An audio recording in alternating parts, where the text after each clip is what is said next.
Welcome to the Dakota Live podcast.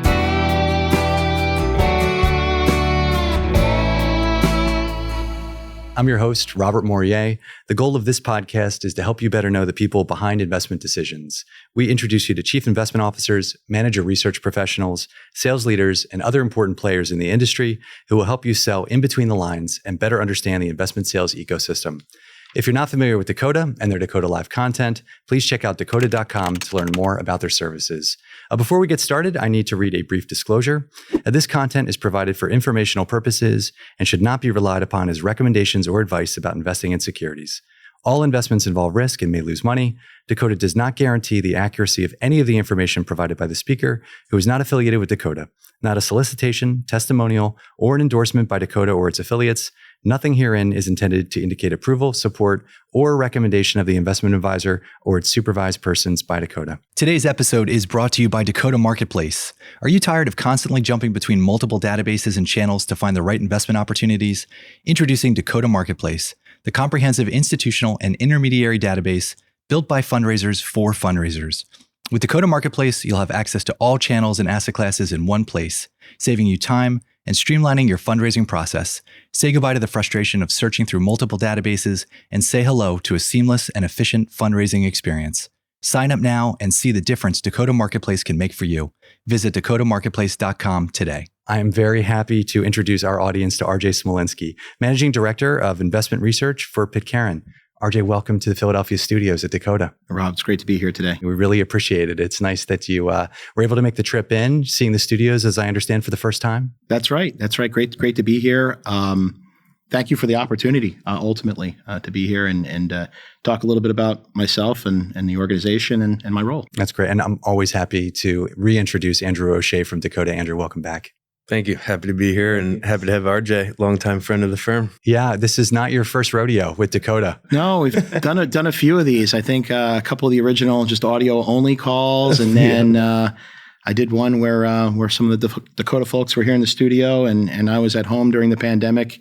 This is my first one completely live and under the lights. No, that's great. Well, we're going to talk a lot about evolution, and you've seen the evolution of Dakota and Dakota Studios, and I know you're taking part in the Dakota Members Conference coming up on October 23rd. Yes, looking forward to it. Great. That's going to be at the Union League of Philadelphia. So for those of our audience who are interested in joining us, they can register at dakota.com/conferences if they're interested. But we're very interested to hear what you have to say there as well. So hopefully you don't give away too much today for the podcast. We're very excited to hear more about that experience. So thanks for sharing. Well, so as we had said, it's not your first time here, so we're excited to speak to you again.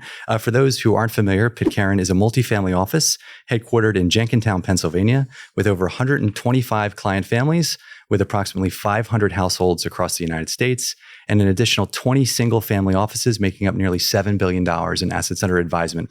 So we have a lot of questions for you. Before we do, I'm going to read your biography for the audience, and we'll get going. Sounds good. Great. As Pitcairn's Managing Director of Investment Research, RJ is responsible for managing all aspects of the investment manager research process and open architecture investment platform.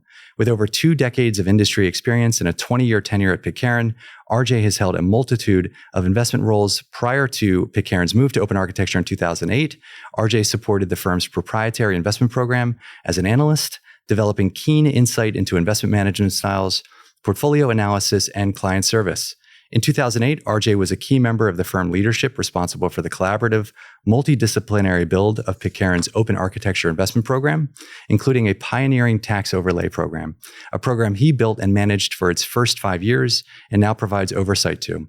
In 2011, he was named Director of Research and was named Managing Director in 2019 for his contributions to the firm. RJ's research expertise is in equities, and under his leadership, Pitcairn domestic equity portfolios have significantly outperformed the market since inception, while also tallying a double-digit annualized total return over the first decade of the open architecture program. He also led the development of Pitcairn's sustainable investment offering, which launched in 2016 and currently represents an area of significant growth for the firm. RJ is a critical hands-on resource for the Pitcairn's ultra-high net worth families, designing custom portfolio solutions and educating clients on wide-ranging topics from investment management and market commentary, asset allocation, tax management, and manager selection. RJ has a BBA from James Madison University with a concentration in finance. He is a member of the Investments and Wealth Institute and holds the designation of Certified Investment Management Analyst. He has completed the CAIA Chartered Alternative Investment Association's Fundamentals of Alternative Investments Certificate Program, as well as Caltech's Innovation Through Education Certificate Program. Passionate about high-functioning teams in and out of the office, RJ enjoys following baseball, basketball, and football, and analyzing each sport's finer points. He particularly enjoys those of his alma mater, James Madison, and those flying the banner for the city of brotherly love here in Philadelphia. RJ, thank you again for being here. Congratulations on all your success. Yeah, much appreciated. Thank you for having me. Yeah, absolutely. Well, we're all living in the Philadelphia area. So what constitutes a high-functioning team as it relates to Philadelphia? It's an interesting question and a kind of a deep question. I think it starts with having a group of people together who are competent. And if we're talking about sports, competent in whatever that particular sport is, a desire to improve. So the whole idea of continuous improvement. But it's also important, since we're talking about a team, that those people, enjoy the time that they spend together. And I think that's part of the culture that's built. I'm sure professional sports organizations, just like businesses, there's a sort of culture that is cultivated and that ensues. But I think it's also important for the individuals, again, whether it's the athletes or the coaching staff or employees and managers, to kind of find that in themselves and not just kind of take in or absorb whatever the corporate culture is. You have to really like what you do, like who you're working with, and that motivates people to do more than they would have done otherwise, which I think is what makes them oftentimes higher functioning than just someone who's average. Yeah, I like that. That's interesting. We're interested to learn more how you evaluate teams and how you evaluate asset management products, but that's a helpful context. So we appreciate you sharing. Well, we always like to start with the beginning. So you could share with us, we hope, that you went to James Madison, and we're always interested in how people end up where they start. So how did you end up down in the Shenandoah Valley? Yeah, also a good question. We talked a little bit about this offline. I attribute a lot of that to my dad indirectly. He was in sales. He sold biochem research equipment to research organizations. A lot of those are at major universities. Growing up playing baseball as a kid, I was spoken for until about August. So we would take our week-long vacation in August. But prior to that, there were long weekends that we would take places that weren't necessarily vacation spots, but a lot of that was going on the road with him and seeing schools and the education side of things, perhaps more obvious. But at a pretty young age, I understood what it was like to be on a college campus and culture and momentum and things like that, and being part of a community. So, JMU was on my list in terms of having a solid academic reputation, but being on campus down there when I visited, some of those things that I had grown to learn and to understand about, what it was to be at college, even beyond just the academics, I think really just kind of came out to me. And what did you take out of the experience? So how did you find Pitcairn? It's always interesting for us to speak with someone who's been at one firm for as long as you have, over 2 decades, nearly 2 decades, I should say. So it's really interesting that you can discuss and talk about an evolution of a firm. Yeah. But how did you find it in the first place? My first job out of school was doing fund accounting, which, there are a lot of firms in this area, at least there were, prior to consolidation, that were providing those third-party fund accounting services. So that was something I knew I didn't want to do for my entire career, and began exploring. I guess those were the early days of internet job postings and the like. I think folks were still working with recruiters as well. So I had a recruiter, and I was looking at some stuff on my own. And ironically, I found something on the internet, not Pitcairn, that was a multifamily office, and Pitcairn through my recruiter as a multifamily office. And I interviewed at both, not really knowing how similar exactly the firms might be, or how similar their duties were. I had a great vibe with the interviews that I had at Pitcairn, and the process moved quickly. There I was, a few weeks later. with a new job as a support analyst for our equity portfolio managers at Pitcairn. While my role has evolved in a few different ways since then. Been with the firm since. And the firm was the ripe age of 80 years old when you started. It's now 100 years old, so it's celebrating its centennial this year. So congratulations to you and the firm on that success. It's amazing to see that. But would you mind just kind of taking a step back? Tell us a little bit about Pitcairn. What the business is, what your mission is as an organization, and how you work with your family relationships. First and foremost, we work hand in hand with our client families. It's an approach that, while wealth management and planning is a part of it, it's not all of it. And I think as a member of our investment team and looking at a lot of firms who may be just outside of the multifamily office space, they're really more investment advisors. It's something that everyone who is present on our investment team must embrace. Investments are key, but they're not the only thing. They fit into a planning process, but then they also fit into stewardship and tax planning and ultimately our goal through a wealth momentum program that we have, where all of these different services are integrated. It's aimed at keeping those client families with our firm for generations. It's not just working with the decision-making generation, whether that's the first or the second generation. It could be the next generation as well, the second or third generation, and making sure that they know that they're being heard and that they're being taken care of. Would you mind describing the core philosophy that guides Pitcairn's investment manager research process? So as our audience is thinking about Pitcairn, thinking about your role and responsibilities, taking a step kind of from the beginning, what's the philosophy that drives it? First and foremost, we see ourselves as asset allocators. And again, not surprisingly, it's not a one-size-fits-all asset allocation. It's a goals-based asset allocation. It's focused on how much volatility our clients ultimately can endure, what their goals are, what spending requirements look like, or philanthropic objectives.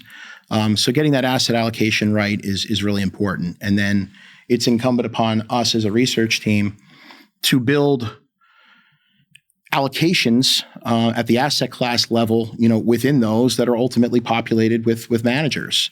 And our goal, just like any asset manager would be, is to outperform the broad market with the asset managers that we put together. And we want to make sure that we have a wide and broad representation of those managers.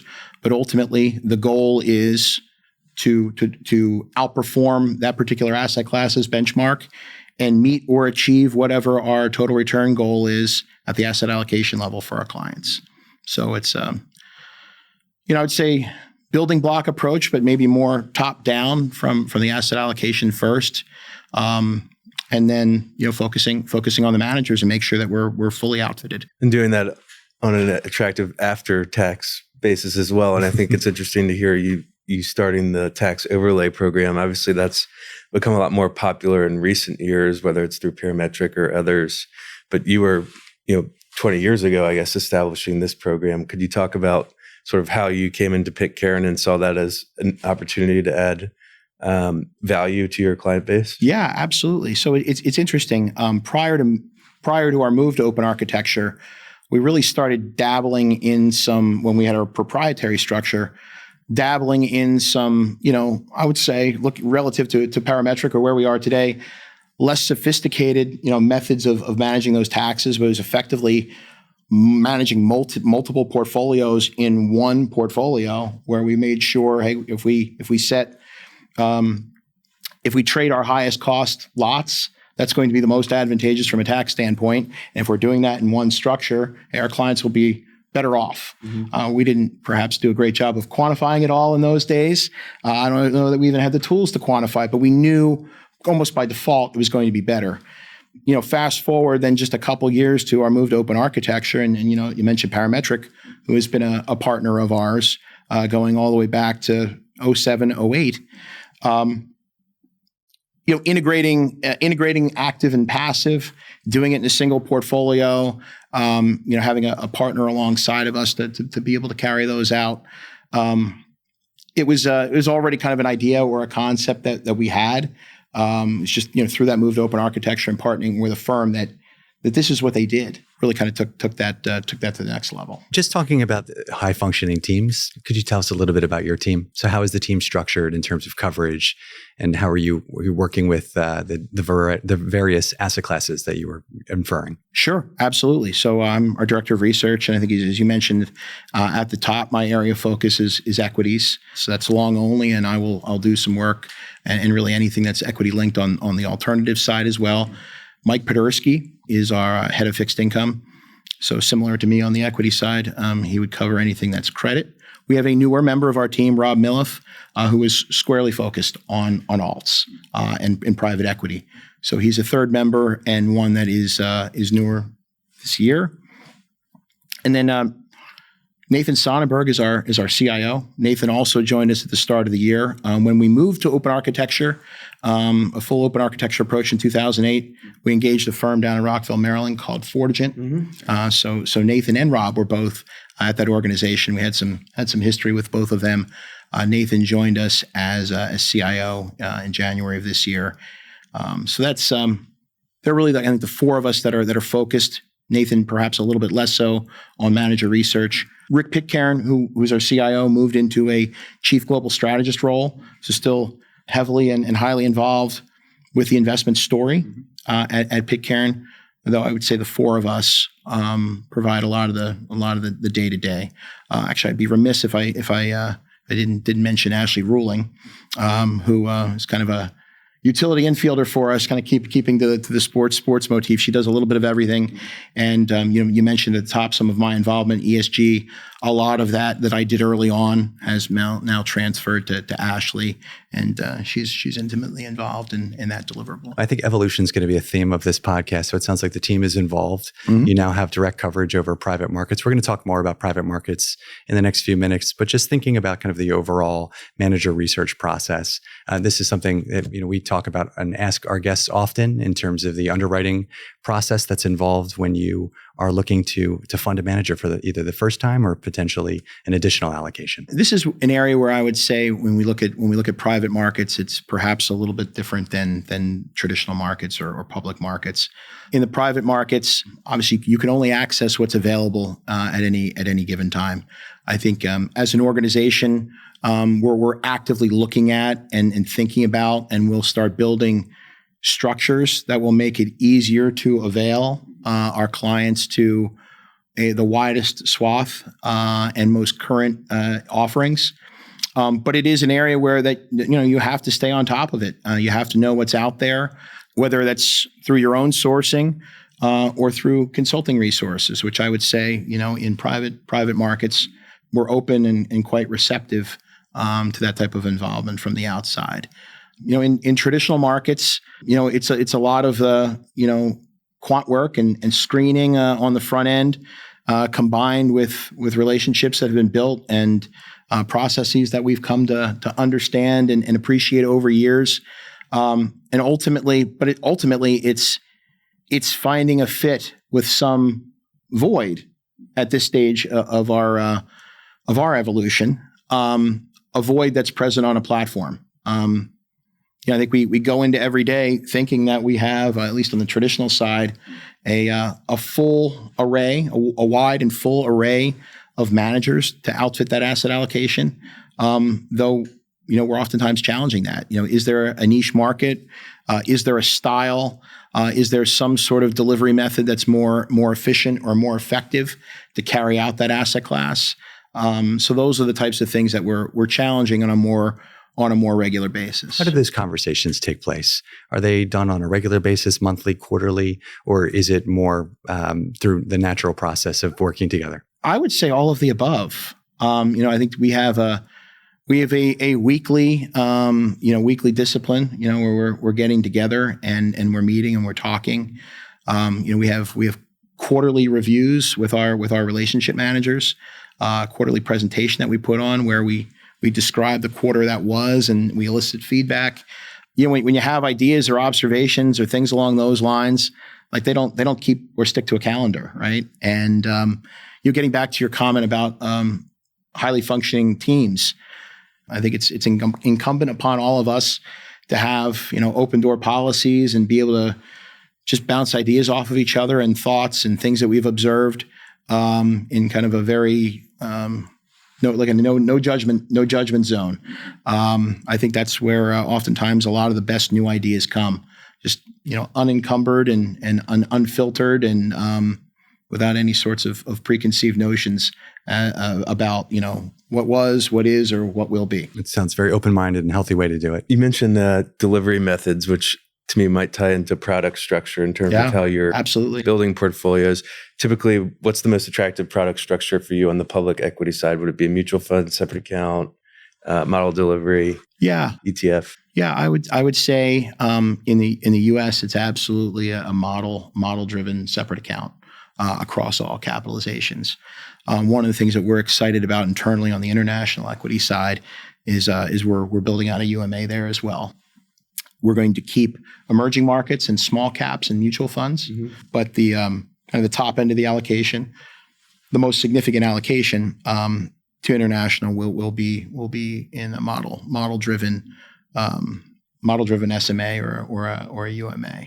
But you look to areas of alternatives, because I do focus on equity. I think long short equity in particular. I mean, do you need an LP that provides quarterly liquidity anymore? Do you need to pay 2 in 20 or even 1 in 10 anymore? It's still early stages, but there are a number of effective and interesting ETFs that are out there that are being run in for long short equity. I think we have to talk about thinking about structures and challenging kind of what is or what was. That's one example, and that's not to say we want to jump into those things, whole hog and say the change has occurred. We need to move all these allocations to ETFs, but just keeping our eyes on it, making sure that we're appraised of what's in the market, how things are performing, talking to people, getting to know some of these organizations, and important, I think, in ETFs is understanding what sort of operational infrastructure they have behind them to deliver this. Because I'm sure we've seen a number of times in our careers, it could be a fantastic idea that either doesn't get off the ground or blows up famously because some important pertinent detail was missed, and then that's it. How is that operational due diligence conducted? Is it done throughout the manager research process? We've seen some allocators who can even bolt it on at the end. I suspect it may be more integrated from your perspective, but I'd be very interested to hear it's more integrated for us. Again, going to the private side first and hedge funds, again, probably an area where we would elicit some outside assistance. There's things that you need to look at and contemplate there that are extraordinarily critical. And to be frank, we draw a line in the sand between operational due diligence and investment due diligence.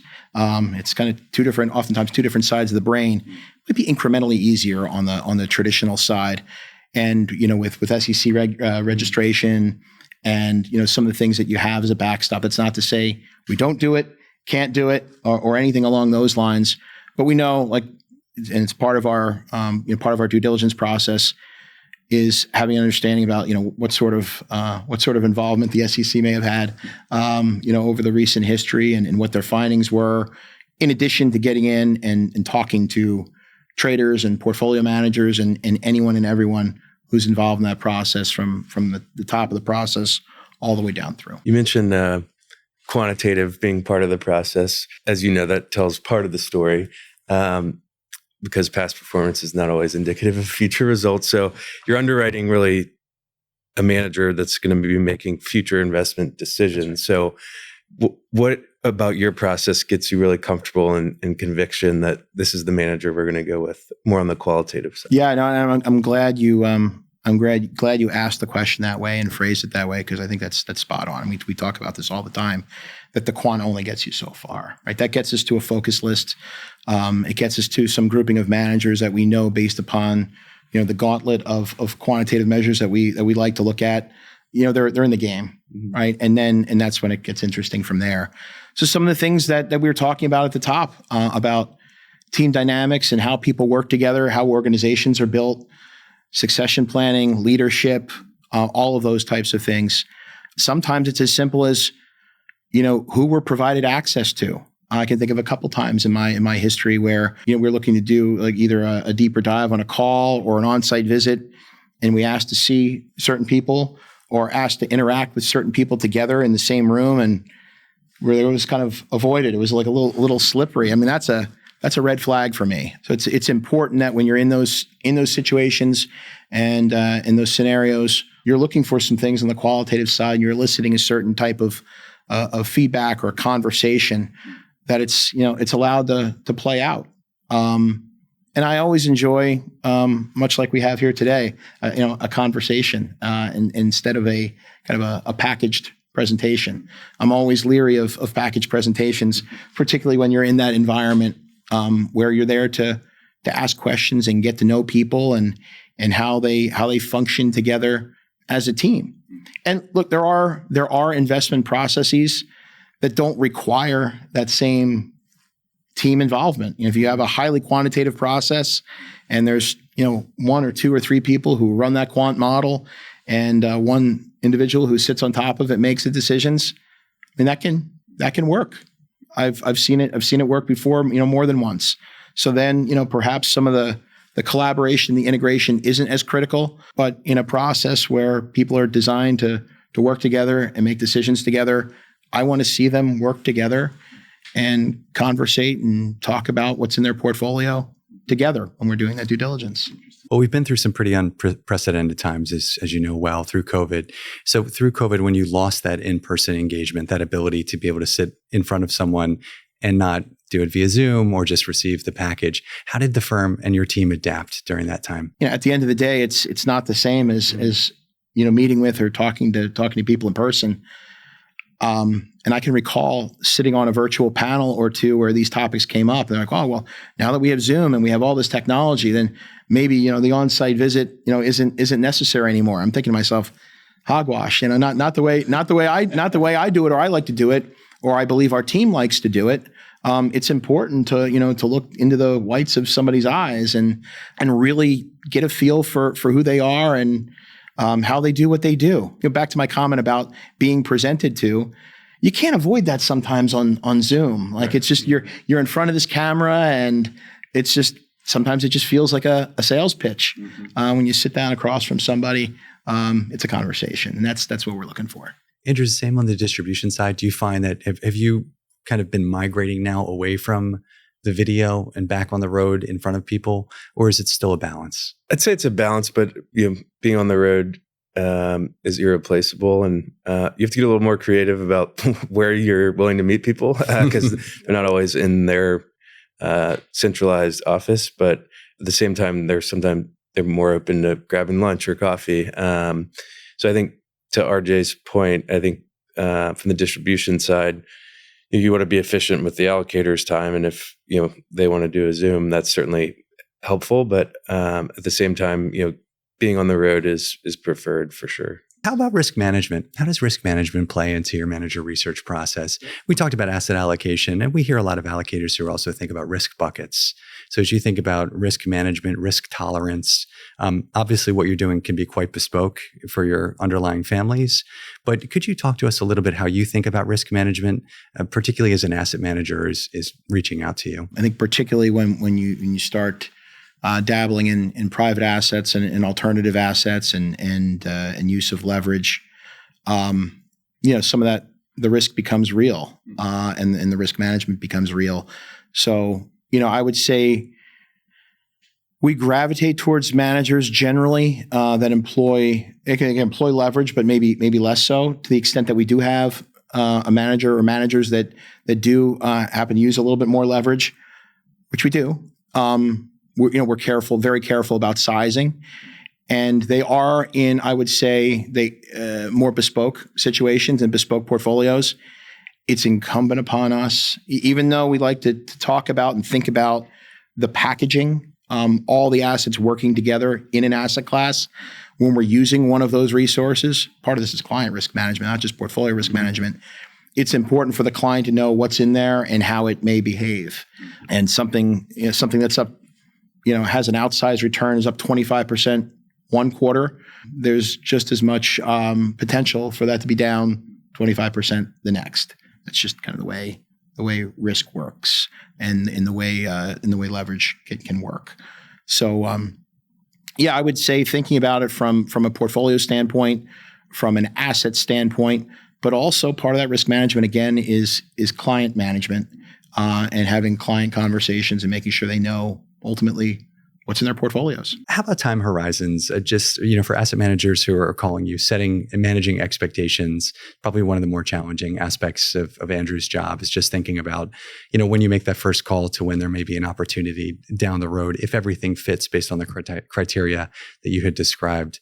How long is the courtship? There's really no one answer to that question. I think, and a lot of it has to do with, we've touched on this to varying degrees, the incumbents that are on the platform.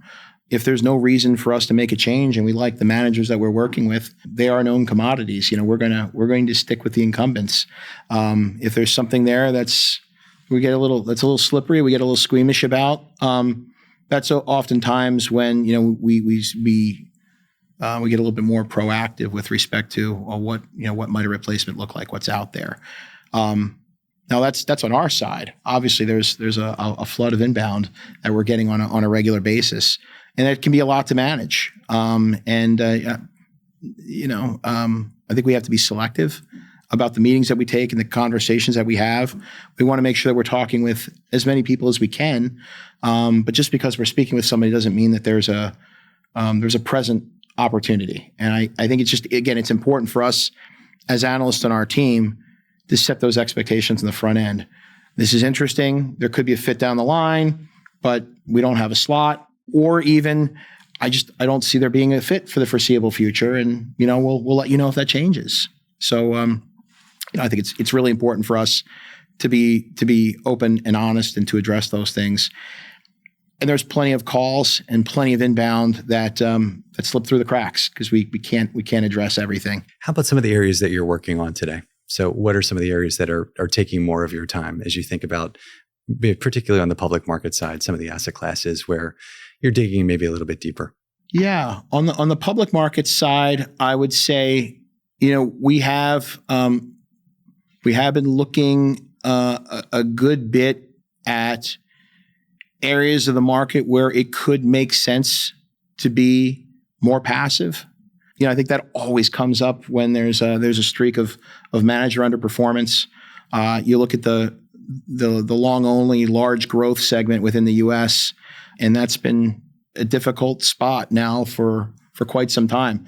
The absolute returns are attractive, the relative returns less so. We've done some research recently and some interesting findings there. I touched on active ETFs and how they might be woven into a process, whether that's long only or more on the alternative side. I think they could conceivably fit in either way. And there could be some intersection point there between the ETF and something that's like, it's active, smart beta, but growth tilted. And the comments I was making about the large growth segment. On the international side, I mentioned implementing tax overlay, and we're in the process of bringing that live. That'll occur in the next couple months. That's a positive evolution for us.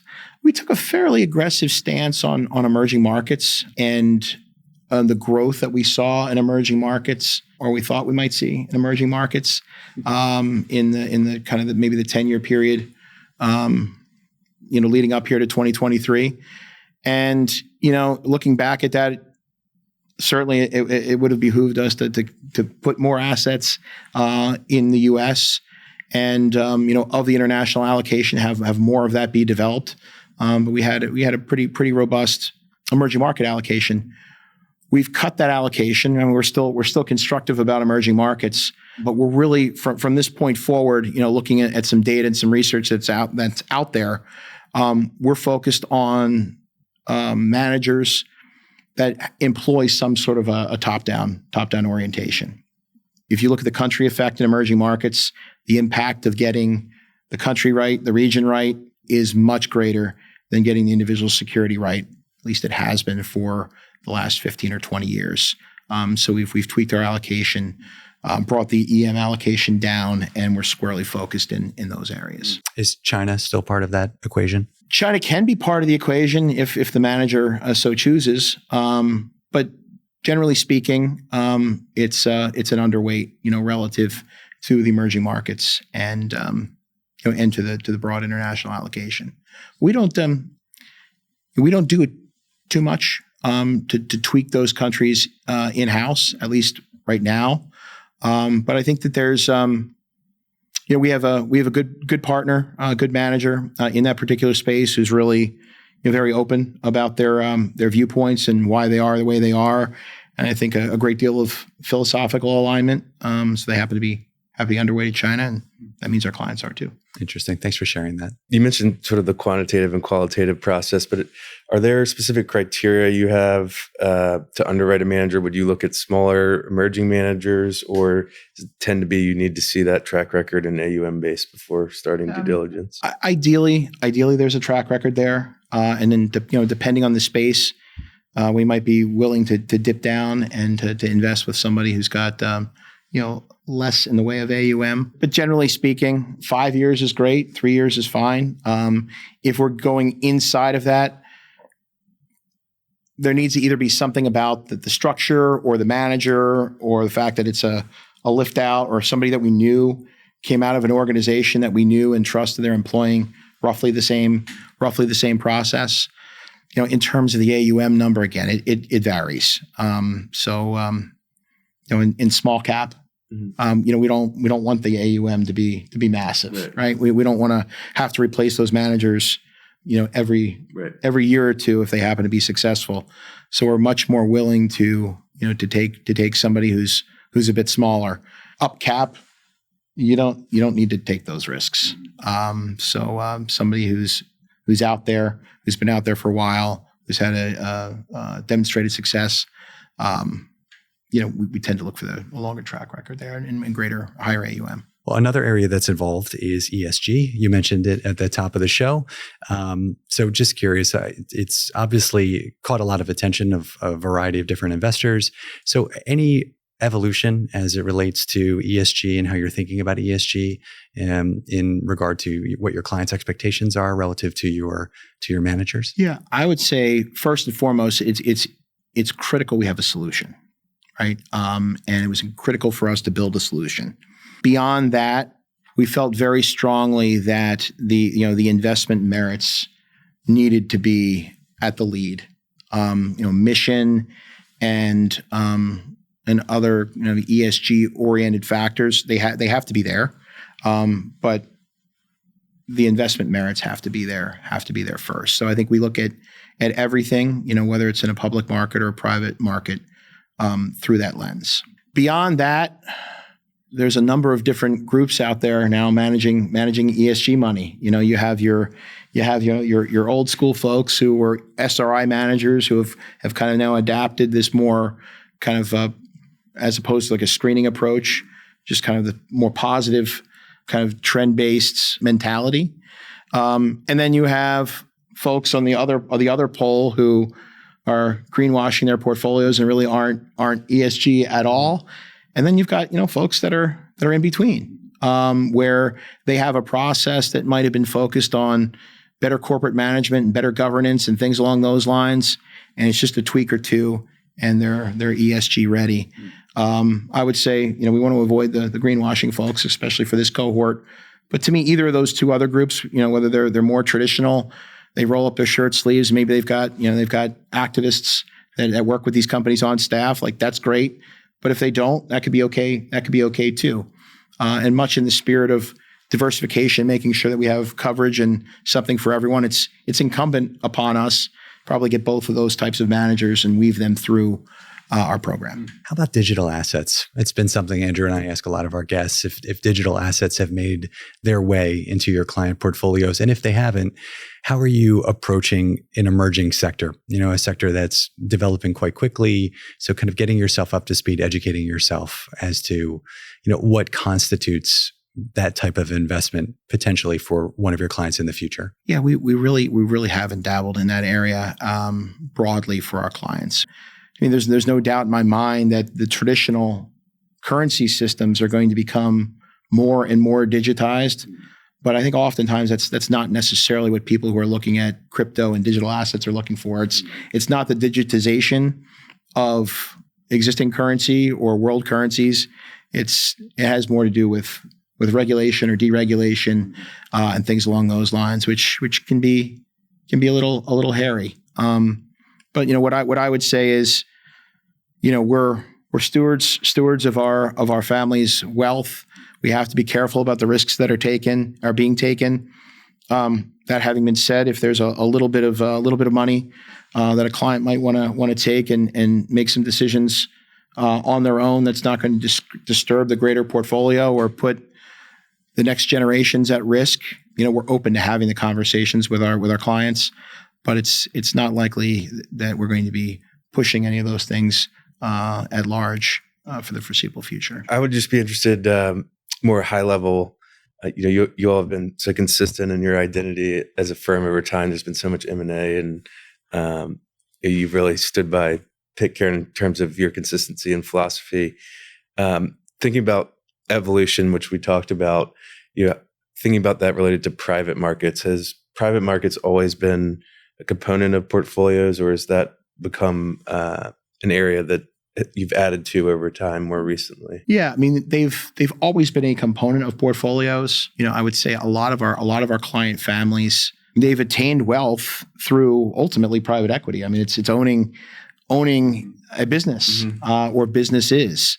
So oftentimes those less liquid or illiquid allocations are being handled by what's made the liquid fortune. So we want to we make sure we take a measured approach in those areas. Where our platform continues to evolve, I mentioned alternatives. Private equity is absolutely part of that. I think we're doing a lot right now to try to avail our clients to more and more ideas on the private side. And again, I would say ultimately assure as best as we possibly can that the allocation to less liquid assets is an appropriate allocation, right? And it goes both ways. I'll oftentimes, in the context of asset allocation, talk about liquidity and illiquidity as a super asset class. And we have clients that have too much in the way of private assets, and we have clients that have too little in the way of private assets. The ones that have too much, you need to figure out a way to liquefy their portfolios as soon as practicable so that they can take care of some of these objectives that they have that may be non-investment objectives we talked about at the start. But for those that are highly liquid and can endure a little bit less liquidity does equate to greater returns if you're doing it the right way. We believe in illiquidity premium. So we want to make sure that we have the fullest and most robust solution set for all of those clients, but in particular the ones that need it. And as a team, we're working hard on that right now. So what are some of the main challenges then that you see and opportunities as it relates to the investment management industry? We've talked about Pitcairn's place in it. It's been 100 years. It's a steady business. And I think we talked a little bit about this before. Evolution instead of change. We talked about James Madison University's slogan, be the change, but sometimes change isn't the best approach. It's better to evolve. So as you think about the near future into the midterm, what are some of the opportunities and challenges that you're foreseeing?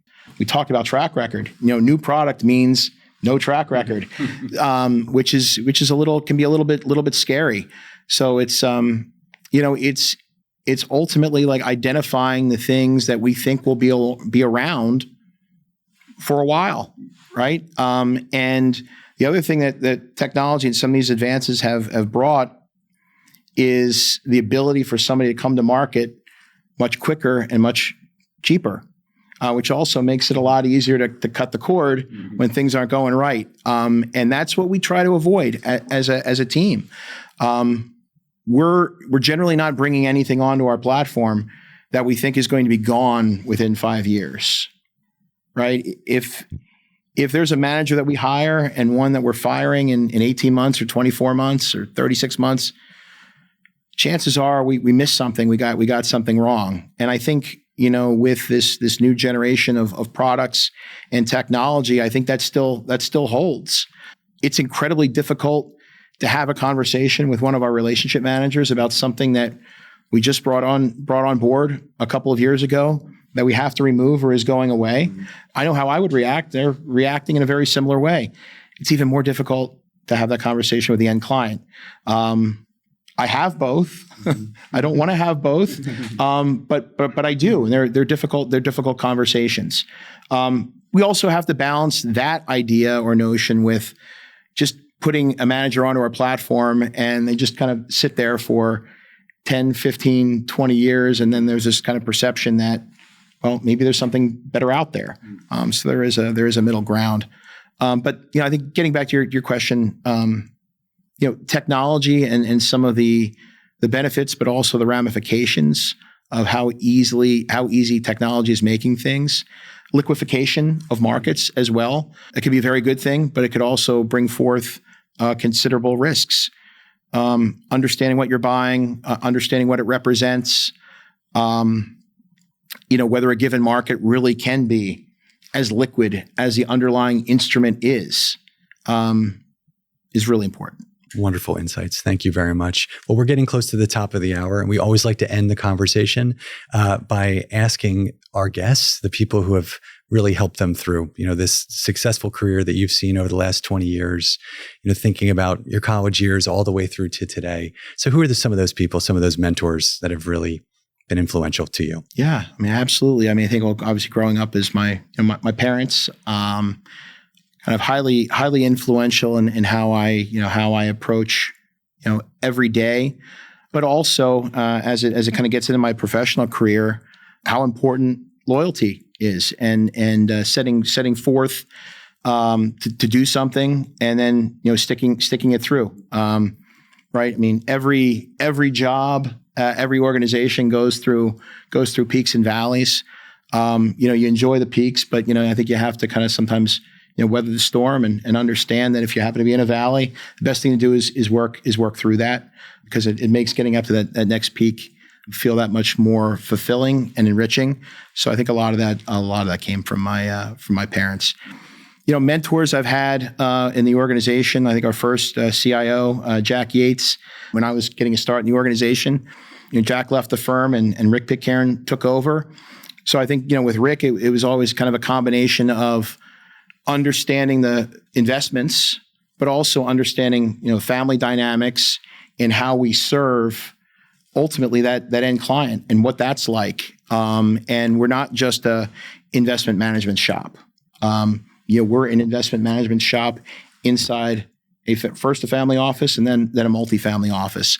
And, you have to, again, as I mentioned, you have to embrace all of that within our organization, and working for Rick all that time, absolutely helped me to do that.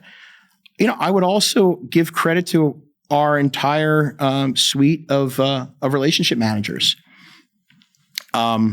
Any and every time I'm invited into one of those conversations where I'm able to sit with them and the end client is an enriching experience for me. It's an opportunity for me to think of things different ways, because our clients oftentimes are thinking of things different ways or hearing things different ways.